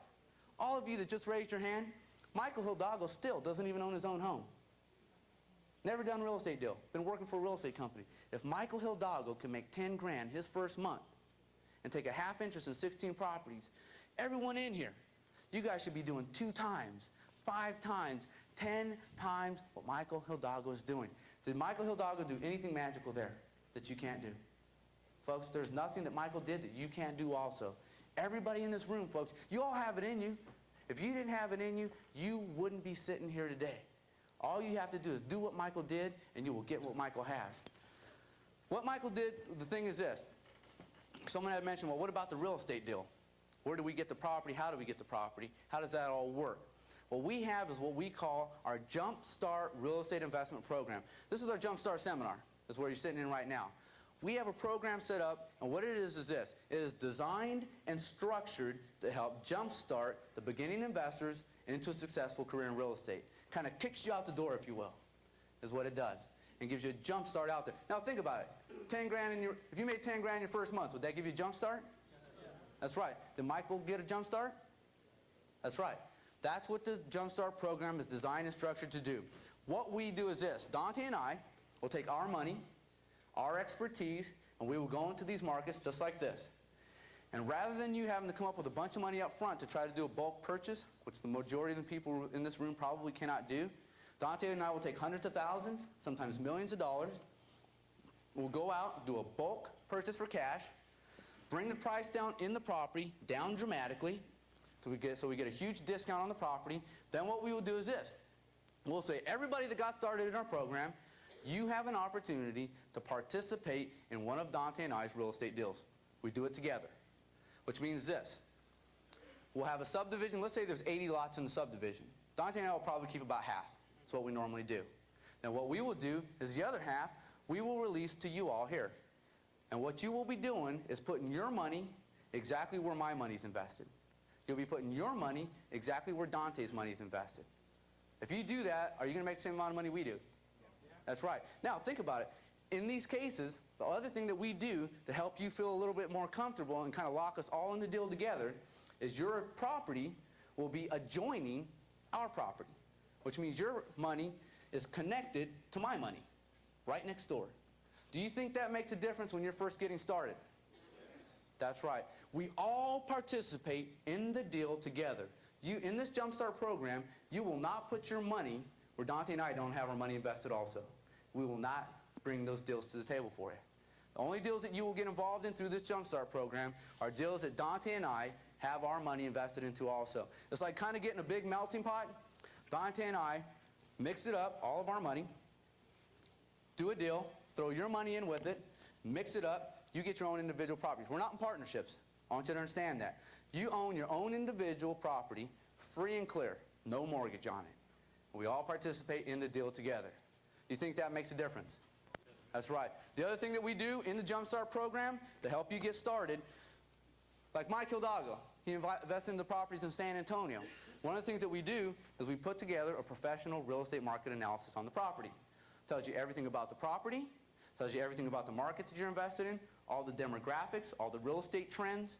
It will answer, let's say you have an investor that has an interest in your property, it will answer all their questions before they even ask them. You think that makes a difference when you're trying to sell your property? We do all this work for you already, professionally. That's the other thing that we do in the Jumpstart program.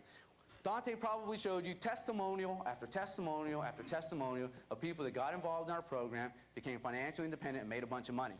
And I'm going to show you some testimonials also. Over 90% of our successful associates got started with a little deal just like Mike Hidalgo in the Jumpstart program. So it is a proven program that we've put together to help people get started. That's what the Jumpstart program is all about.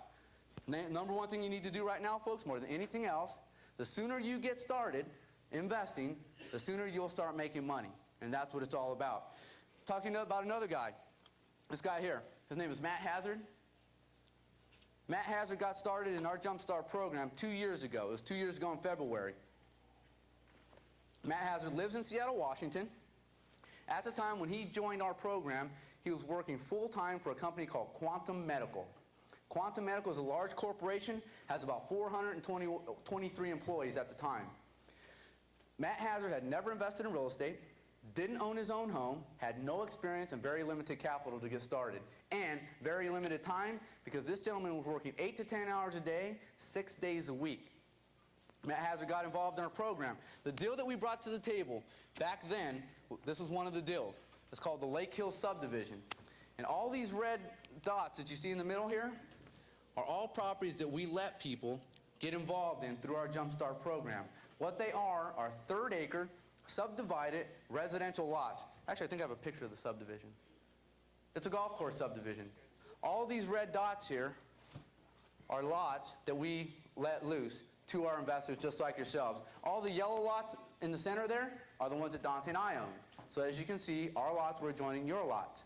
Third-acre subdivided residential. So what Matt Hazard did, he invested into one of the lots there. Now, in our Jumpstart program, we have lots at all different prices. And Matt Hazard invested into one of our lots in the Lake Hills subdivision. This is a letter he sent soon afterwards. It says, "Dear Tony, I wanted to drop you a note to update you on the success that I've been achieving since becoming an associate with FSA. Now, he made his first investment in the Lake Hills subdivision. He bought a parcel of land for $6,000. He turned around, he went out, had an appraisal done on the property. It had an appraisal of $27,000. Now, by participating in the Jumpstart program, did Matt Hazard get a good deal? That's right. Matt Hazard got a phenomenal deal. He put in $6,000. The property's worth $27,000. Does he have some room to make some money there? I think so. That's right. He has plenty of room. So, if he wants to put cash back in his pocket, what does he do? He sells it. So what we do is we team Matt Hazard up with our marketing specialists back at our office. What they do is they put together some newspaper ads and they started running them in different places around Seattle, Washington. It took Matt Hazard 2 full months. 2 full months, and he sold the property, and he sold that property for $18,000. Made $12,000 profit on his first deal. Did Matt Hazard get a jump start? That's right. Now, when he sold his property for $18,000, did he give his investor a good deal? That's right. Matt Hazard, all Matt Hazard did, now Matt Hazard worked for a company that has 423 employees in it. So you guess what Matt Hazard starts doing? He starts advertising his lots to his employees, to the people that he works with. He would take his investor's portfolio, put it in the lunchroom, and advertise and meet with the people. These are all people that he knows. He's giving these people a great deal. Matt Hazard was turning over 2 to 3 little real estate deals like this per month. Now, all Matt Hazard was doing is he was taking the properties and marketing them up like $1,000 to $2,000 bucks. But he's turning over 2, 3, sometimes 4 properties a month. Add it up. Let's say he got $2,000 of property and he turned over 3 in 1 month. How much did he make? $6,000. First year in the business, Matt Hazard made $97,000, and the only real estate deals he did were land transactions just like that. You see, Matt Hazard was working 10 hours a day, 6 days a week. Now, if you were working 10 hours a day, 6 days a week, how much time do you have to devote to real estate? Now, but if you're doing land deals just like this, once you own it, is there any maintenance? What do you have to do? Sell it. All the free time that Matt Hazard did have, he spent on the one strategy that will put cash back in his pocket, which is marketing and selling the property. That was the key to Matt Hazard's success. Last year in September, we had a little party down here in Los Angeles. As a matter of fact, it was at the Manhattan Beach Marriott, is it? Right there off of PCH? Right there in Manhattan Beach. What we did is this. We took all the people that ever sent us a testimonial letter on their success, and we put them in a big room just like this. Had film crews just like this. And what we did is we had this group of people. We had a big party for them, and we had this group of people get on camera and tell us their success story. This is where Matt Hazard is at today, 2 short years later. He bought his own home in Seattle, Washington. He bought a vacation home in Waikiki Beach in Hawaii. Took his wife on a vacation, their dream vacation, for 2 weeks in Maui, Hawaii. Owns a fourplex in Seattle, Washington. And all he does is continue to compound his money through these land deals. Did Matt Hazard get a jump start? That's right. Matt Hazard no longer works for Quantum Medical. What Matt Hazard does, he works for himself, and all he does is real estate deals. That's what he accomplished in 2 years. That's all. You say, Tony, well, why land? Specifically, why land? Number one, the same reason that Matt Hazard got started with it. It's simple. Once you own it, what do you got to do with it, folks? Do you have any maintenance? No. You have to spend, you can spend all of your free time on the one strategy that will put cash back in your pocket. That's the marketing and selling of the property. The second and most important thing, this is the most important thing I need you to remember, is compounding. Did Dante talk to you about compounding being the secret to wealth? Compounding is this, folks. Every dollar that you invest, you want to get $3 back. Every dollar that you invest, you want to get $10 back. Every dollar that you invest, you want to get $5 back. That is compounding. Now, those of you that leave your money in the bank, every dollar that you invest, you get 3 pennies back. Every dollar that you invest, you get another 3 pennies back. Is that compounding? How long would it take you to be successful by doing that? Never. Exactly. Never. In land, you can compound your money in land more than any other real estate investment out there. In the beginning, right now, for all of you in the room here today that want to get from point A to point B, which is 100% financial independence, as fast as possible, you need to compound your money at maximum levels. You get a guy who says, well, Tony, I got this mutual fund. Pays me 15%. So every dollar you invest, you get 15 cents back. Does everybody get the situation with compounding? That is what the secret to land is. I'll tell you a situation. Let me share this with you. And I don't know, maybe Dante told you. How did Dante get started in real estate? Land. Dante built his foundation initially by buying land parcels. That's what he used to build his company up. He compounded his money through land, and that's why he's at where he's at today. I got my start investing in land. I compounded my money in land, and that's why I'm standing where I'm at today. To this day, Dante and I do more land transactions than any other real estate transaction on a yearly basis. If that tells you how powerful land is. Think about it, folks. At this point in my life and at this point in Dante's life, we can invest our money in any investment vehicle out there. We can buy stocks. We can buy bonds. We can invest our money in foreign currency, mutual funds, money market accounts, CDs. But we freely choose to sink our money into these powerful land deals. Because these deals are the deals that will build the foundation to help you get started. Now, how many people, now this year alone, they've raised interest rates how many times? 4 times this year. That's almost once a month. They've raised interest rates 4 times this year. For those of you that have been keeping up on interest rates and economic reports, does everyone here agree that we're going to see inflation again? You better believe it. So, Forbes magazine. Everybody hear of Forbes? Okay, Forbes magazine to a lot of people in the financial world is almost the Bible as far as having respect for what these people say, the experts in Forbes magazine. Now, they did an article because they were talking about inflation. And what they did is they talked about the #1 inflation hedge out of any real estate investment, or out of any investment. And guess what it was? The ultimate inflation hedge is land. These 2 gentlemen right here, when was the last time we had massive inflation? Mid and late 70s? Everybody remember that back then? Interest rates went up to 15, 20%. These gentlemen here positioned themselves before inflation hit into land. What they did is they sunk. Now you can do this on a much smaller scale, but figure it out. They got an investor group together and they invested $5 million into land right before inflation hit. That $5 million a couple of years later turned into $36 million. 5 million turned into $36 million in a couple of short years by having their money in land. Now, even if you do it on a smaller scale, that's 7 times your money. That's 7 power. That's 700% of your money. Take whatever amount of money you have in your pocket right now, in your bank account, in your savings account, in any investments. Multiply it times 7 and tell me if that'll help you out a little bit. Folks, if every dollar that you invested, you got $7 back, how many dollars would you invest? Everything you had, right? And if you knew every dollar you invested, you'd get $7 back, would you go out and find a bunch of money too, even if you didn't have it? Yeah. That's what it's all about right there. Land, you know what they also say in here? They say land is our most precious and valuable commodity. Why is that? That's right. Who said that? Who said that? Who said they're not making any more? This gentleman right here. What's your name?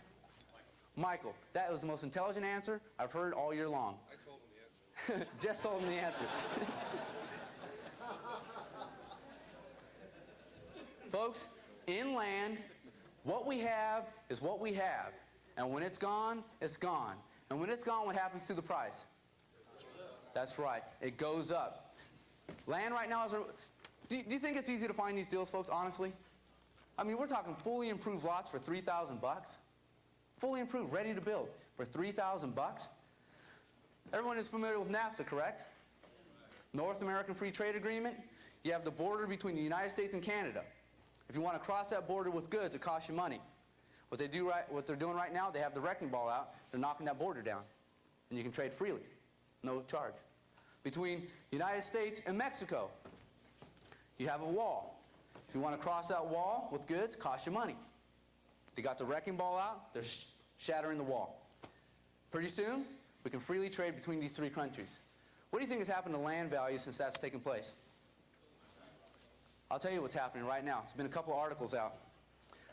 There is more foreign investor money being invested into American land than in the history of our real estate market. If the foreign investor comes in and invests and buys the land that we have available, what happens to the land when you want to buy it? It's skyrocketing. Is the foreign investor, I'll tell you who we're competing against right now, because I go to auctions quite a bit. Japan. We're competing against Canada, Mexico, Hong Kong, India are all buying land. Commercial land, good luck. These people don't even pay. You're talking about going to auctions where you're supposed to buy at wholesale or below wholesale. These people are paying market value and above for land right now. I went to an auction in Dallas, Texas, a land auction, RTC land auction. Now, a couple of years ago, when I used to go to auctions, they'd have the room seated for about 200 people. If it was a good day, you'd see 50 to 70 people in the room. You could buy anything you wanted at the opening bids. Now, I went to this RTC auction in Dallas, Texas a couple of months back. They had the room seated, a huge ballroom for 1,000 people. And 2,000 people showed up to this auction. They had to open up another floor, and we had a bid by satellite. 93% of all the real estate that sold that day sold at market value or above. Does that make any sense to anybody here? If I pay market value for a property, can I give you a good deal? If I pay above the market value, can I give you a good deal? The foreign investor right now is willing to overpay for the real estate. They did the exact same thing right here in downtown Los Angeles. They were trying to regulate how much the Japanese could pay for commercial real estate in downtown Los Angeles because they would come in and overpay for it. They're doing the exact same thing in Atlanta, not just the Japanese. I'm talking about all foreign investors, especially the Canadians. They got big money right now. So think about it, folks. Is the foreign investor, if the foreign investor does win the bid and they pay market value for the property, are they ever going to give you a good deal? If they pay over market value, are they ever going to give you a good deal? If they pay below the market value, is the foreign investor going to ever give you a good deal? That's right. And don't you ever forget that, folks. The more real estate that we lose to the foreign investor, we'll never see again. Did you know 47% of downtown Los Angeles is still to this day owned by foreign investors? They don't sell. So when we lose our real estate, especially land, our American soil, to the foreign investor, I'm sorry, folks, it's gone. And we're not going to see it for a long, long time. And never forget that. So yes, land is our most precious and valuable commodity today. Because what we have is what we have, and when it's gone, it's gone. Now, RTC is liquidating at maximum levels. The RTC, in a recent article, says by January 1, 1995, they will have liquidated all of their real estate assets. How long is that? The first 4 months of this year, the RTC shut down 7 of the regional offices across the nation because they didn't have any work for them to do. This article just came out.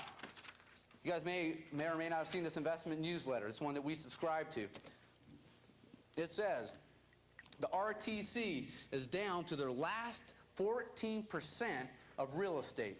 That means they have liquidated 86% of their real estate holdings. If they have 2,000 people showing up to their auctions, how long will it take them to liquidate 14%? Between now and the end of the year. Now, when the inventory of cheap real estate is gone, what happens to the price? Goes right up. Says right down here, real estate prices are going to firm up and go up soon as this cheap inventory is gone. When should we be taking action? That's right. If we don't, what's going to happen? You're going to be paying for it. That's right. Now, this is the key, folks. Number one, First Hybrid Corporation has been doing the same exact business for 14 years straight. Our contacts are established, so we know who you should do business with and who you shouldn't do business with. We have a pulse on the market. We have a team of people back at FHC. We know where you should invest your money and where you shouldn't invest your money. And in this program right here, we will do all the hard work for you. We will hunt down the deals. We're spending right now about 100 man-hours per week strictly on acquisitions. What month are we in? June? This is our 6th month right now, right? So we've been doing business this year for about 5.5 months. You know how many land acquisitions we've done this year? This is with a team of people working together.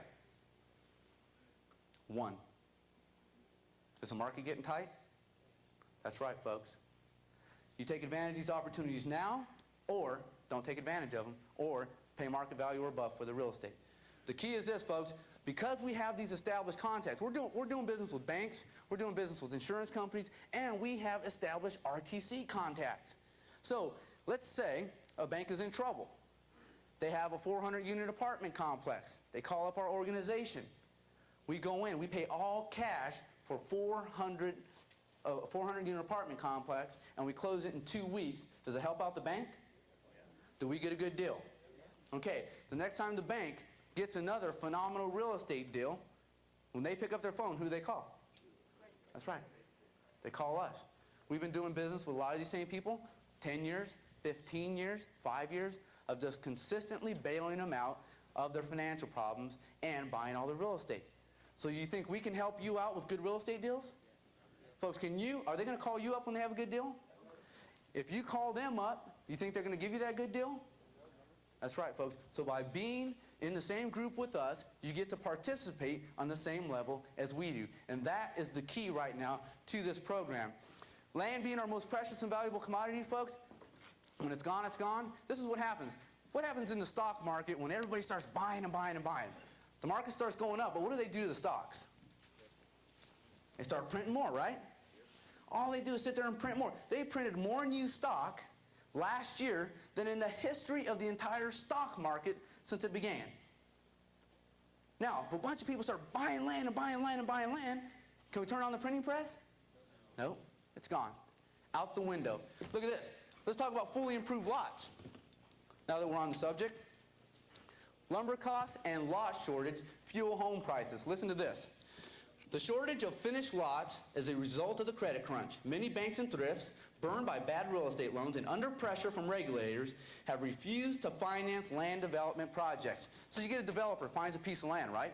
He wants to subdivide it and put all the utilities in. Goes to the bank and says, I want to borrow some money for these utilities. What does the bank say? Get out of here, right? So the developers can't develop. Says so many developers can't get credit to buy land, and many of those who already own land are having trouble getting loans for the necessary improvements home builders save. That means more vacant lots are without water and sewer lines, roads, and other basics. So if you don't have water, sewer, roads, can you build on it? No, it's worthless. They aren't ready to be turned into housing developments right away. Right down here, adding to the difficulty.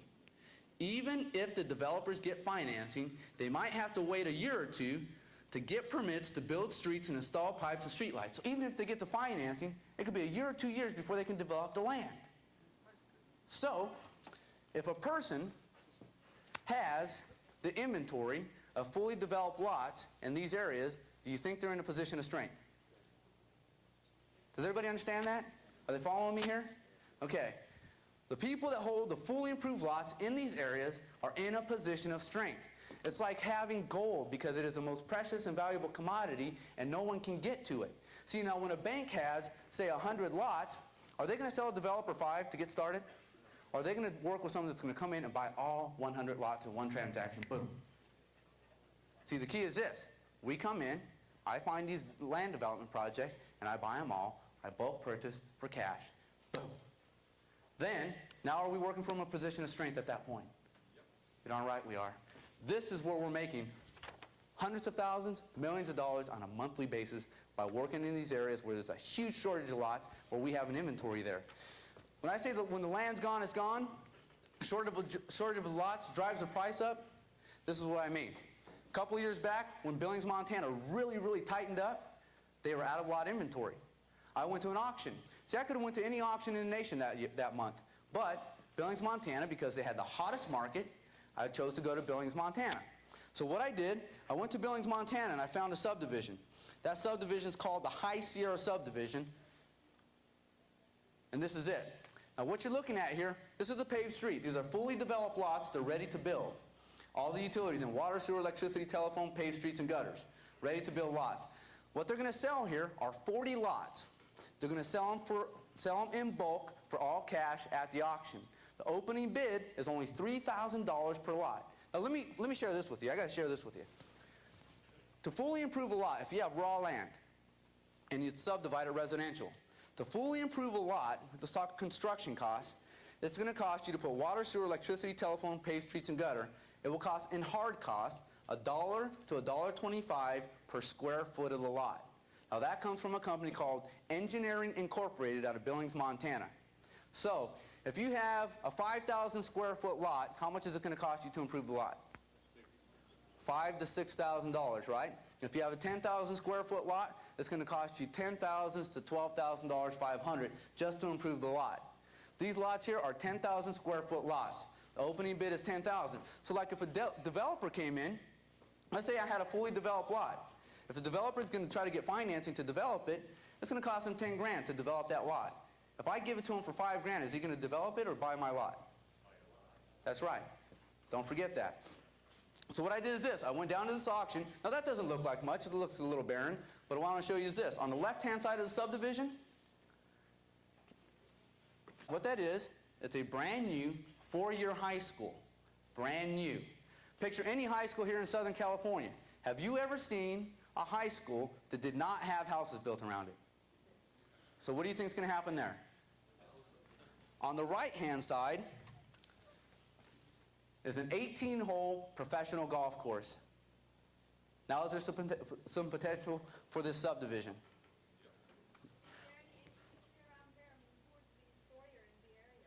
There's many employers in the area. If I had to sit here and discuss every industry in this city, it'd be like trying to discuss every industry here in Los Angeles, California. Okay? So there is a lot of tremendous amount of growth going on in the area, but to pick out every single industry, I mean, that's why we put these reports together right here. Okay, so what I do is this. I go out, I take a look at the subdivision. I know the opening bid is $3,000 a lot. Opening bid is $120,000 bucks. That's 40 lots is what's available. They're going to sell them in bulk. They will not sell them individually.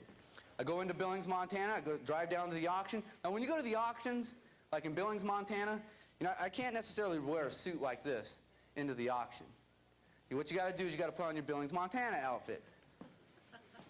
So I put on my ripped up jeans and my cowboy boots and my John Deere hat.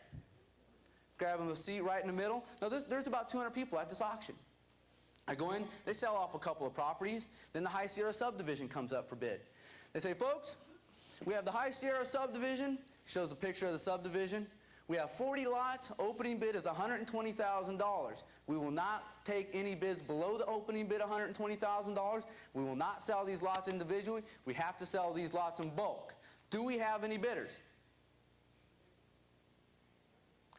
Silent. Dead silent. I look around the room, no one's bidding. Auctioneer says, folks, if I'm going to sell this property here today, I need an opening bid of $120,000 or we'll just keep it. So I'm sitting there, I throw my bid card up. He goes, we got an opening bid of $120,000. Bidder, please keep your bid card held up. So I'm sitting there with my bid card up. Do we have any other bidders? Do I hear $130,000? Do I hear $125,000? Do I hear $121,000? I'm looking around. People are whispering back and forth. They're looking back at me. They're looking at the auctioneer. Nothing. Auctioneer says, folks, if I don't get another bid, I'm selling it to this gentleman right here. This is going once. This is going twice. I'm sitting with my bid card up, the guy's stalling. I'm like, drop the gavel. Boom. Property sold for the opening bid of $120,000.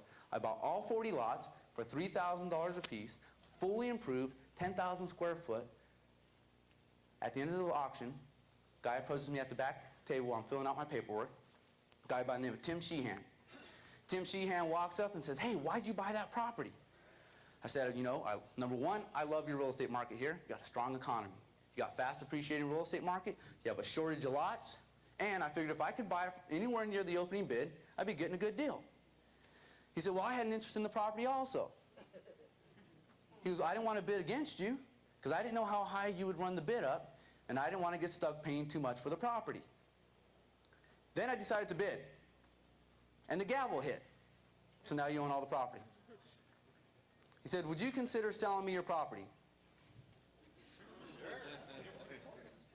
I was on my way to Houston, Texas to meet Dante to look at another subdivision. I gave Tim my business card. I said, Tim, call me up next Tuesday. It's when I'll be back in my office, and we'll talk about it. When I got back in my office, Tim had sent me this letter. Dear Tony, we met briefly at the tax sale here in Billings recently. I'm writing to let you know that I would be interested in purchasing lots that you acquired in the High Sierra subdivision. I am prepared to offer you $1,000 above the price you paid per lot. If you find this an acceptable price, please contact me and we can finalize the transaction. I own 40 lots. Called up Tim. I said, Tim, I'll tell you what. I'm not willing to sell you all 40 lots. I'll tell you what I will do. I said, would you have an interest in buying 20 of them? He said, I sure would, at $4,000 a piece. $1,000 above what I paid for them. Sold them to Tim Sheehan. How much did I make in 1 week? $20,000. Boom. Folks, can you all squeak by on $20,000 a week? That's right. All I did, guess how hard I had to work for that 20 grand? One day I had to get out of bed, hop on a plane, fly over to Billings, Montana, drive out to the High Sierra subdivision, take a couple of pictures, drive over to the auction, and go like this. That's a tough 20 grand, folks. And having 120 in the pocket. And that's the key right there. Say that again. And having the 120. And having 120,000 bucks in your pocket. Now, does it benefit you to work with us in a situation like this? Yes. How many people in this room have 120 grand to do a transaction like that? Couple of people in the room. Now, will it help you out if I go put up the 120 grand first? Yeah. Exactly. I want to share something with you here. Tim Sheehan, I made $1,000 a lot on that deal right there. Tim Sheehan made more money than I did. If you can call up Billings, Montana right now today, guess what the High Sierra subdivision lots are selling for? Anybody?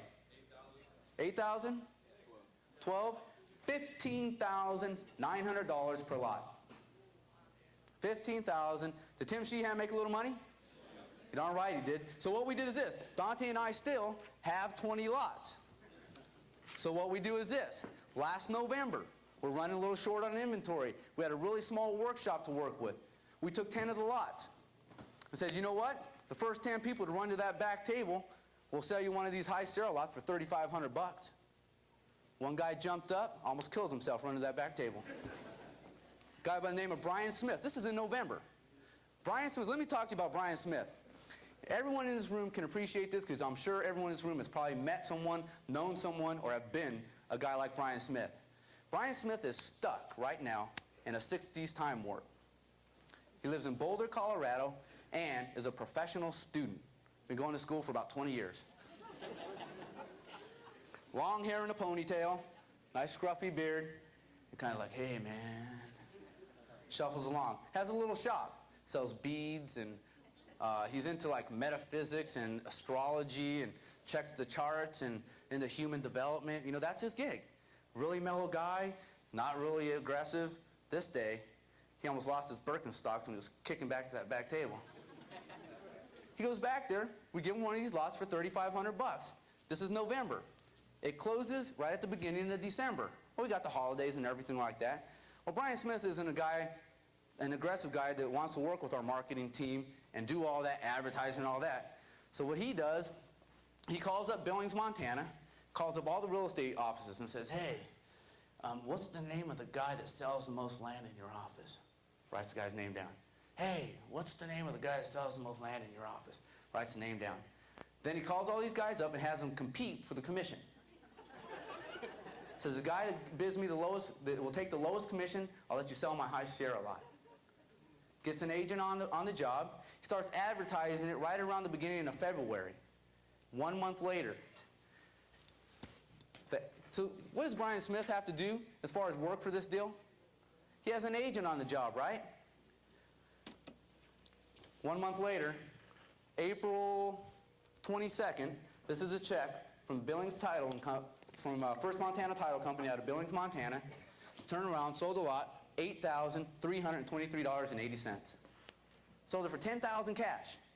After all of his expenses, closing costs, and commission to his real estate agent, Brian Smith put $8,323 in his pocket. How much work did he have to do for that? Called up a real estate agent and said, do you want to list my lot? So all of you lazy people in your audience today, if you don't want to work with our marketing team, you don't have to. Call up an agent if you want, just list it. Did he get a good deal? Did he get a jump start? Think about it. Did Brian Smith have $120,000 to go get the price down on that lot? Did we? Did he benefit by working with us in this jump start program? If I could bring you a deal just like Brian Smith, how many people would do it? Good. I want to share something with you folks. I've showed you a lot of people that have made a lot of money getting started just in these simple little strategies right here. I have made a tremendous, I don't even know how much money I've made over the past 4 years. Couldn't even tell you. Not at all. But I want to share something with you.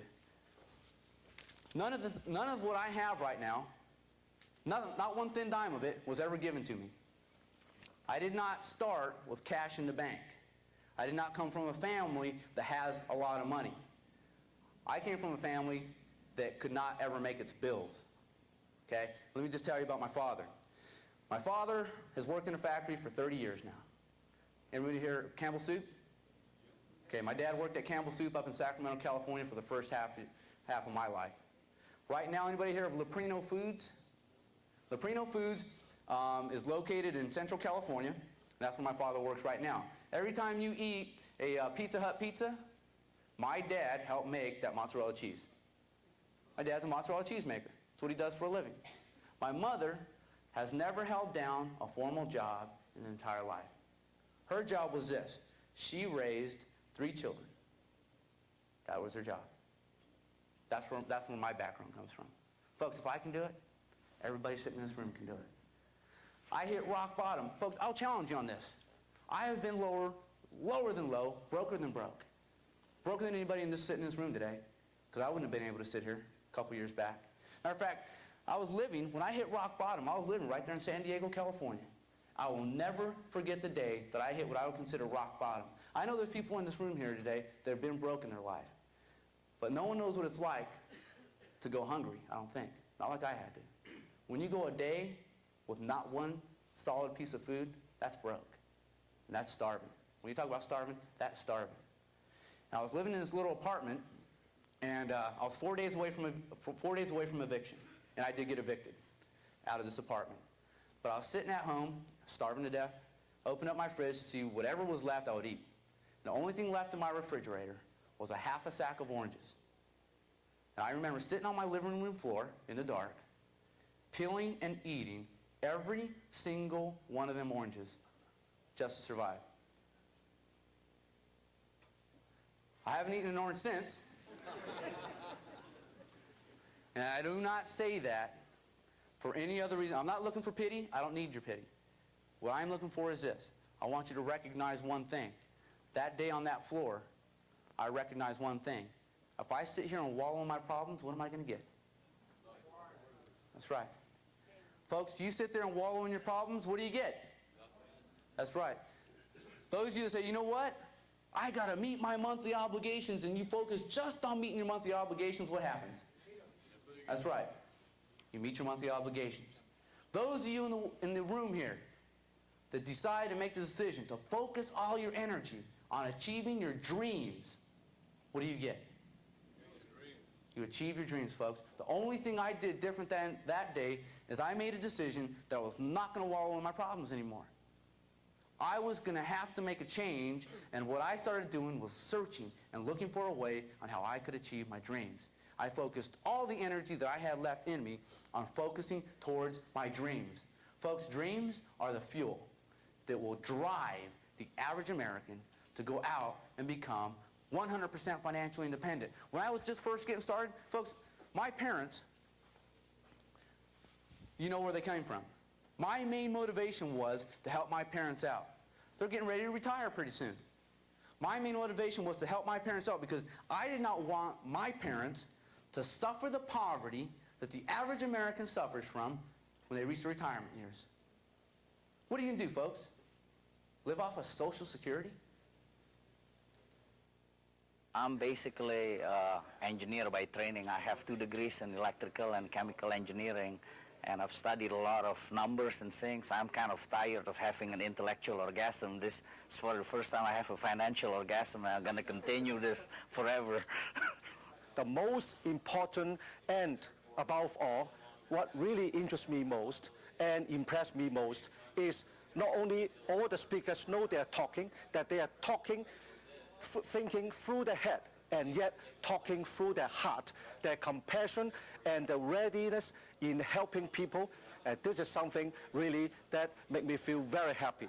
And how nice to see in business that you can apply the Christian principle that to give is better than to receive. And in this way, we are all assured that we will be received and be provided abundantly.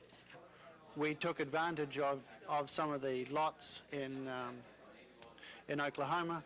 We made a few phone calls in the early part of Sunday morning and sold half of the lot to an associate, and we're going to resell the lot again and pick up a profit on that as well and share that profit.